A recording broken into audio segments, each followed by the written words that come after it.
In Matthew 19, is Jesus condemning consensual homosexual intimacy? Hell to the no.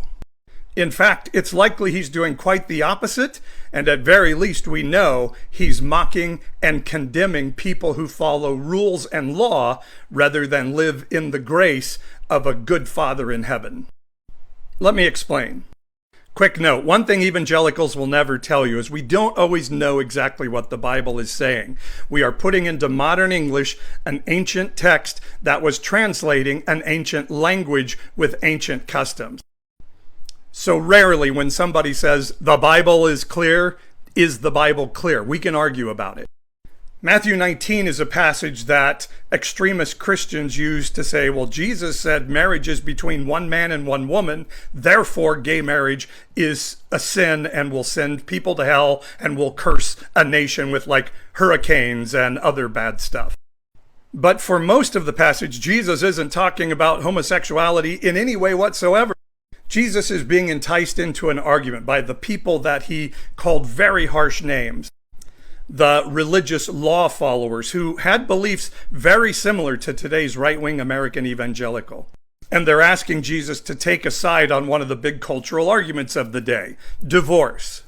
Some Jewish teachers said a man could divorce a wife for any reason whatsoever, even burning his toast or if he finds a better-looking woman, while others say no, man has to honor his marriage and never get divorced.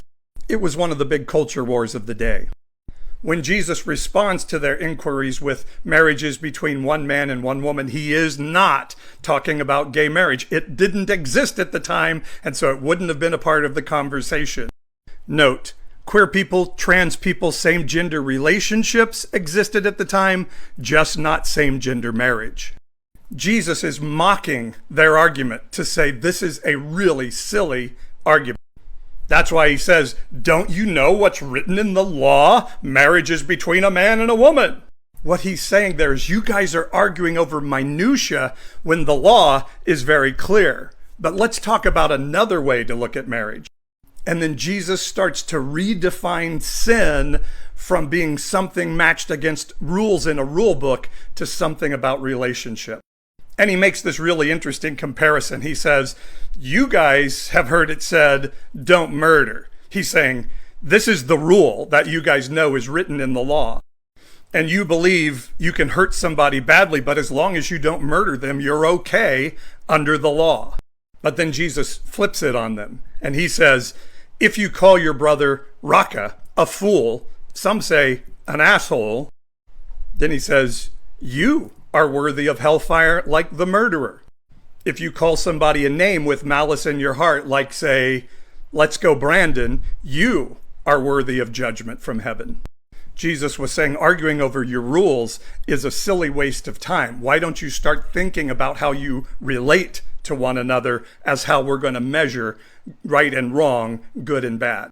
Still has said nothing about same-gender relationships in any way whatsoever.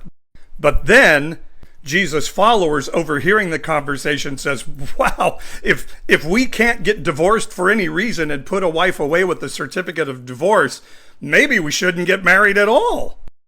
Then we can picture Jesus stopping and looking at them with a serious look and saying, you know what? Let me tell you something you're going to find really hard to hear. And in the text, we read Jesus saying, some eunuchs are born that way. Now, a eunuch in the first century could be a person that had been castrated or a person who was born with a birth defect. But many scholars also believe eunuch was a word used as a descriptor or even a pejorative term for an effeminate man or a man who was non-procreative. Just like today when silly people use pejorative terms to put down a bio male that they feel is not manly enough. And Jesus is saying to his disciples, you're laughing about divorce. Let me tell you something. Those effeminate men that you like to laugh at and put down, you know, some of them were made that way in the womb. And I believe a very strong case can be made in Matthew 19. Not only is Jesus not prohibiting same-gender relationships for all the rest of history, he is in fact saying some effeminate, non-procreative men, the ones you like to put down because they don't meet your gender norms, are made that way in the womb. But even if you disagree with my definition of this story, what we know is Jesus never said a negative word about same-gender attracted people. But if you're one of those people who believe Sodom and Gomorrah was destroyed because of homosexuality, which isn't the true story of the Bible, then you might want to know that Jesus said to religious people who try to put their rules onto others, Sodom will have a better judgment day than you. No, I believe Jesus never once mentioned homosexuality in negative terms.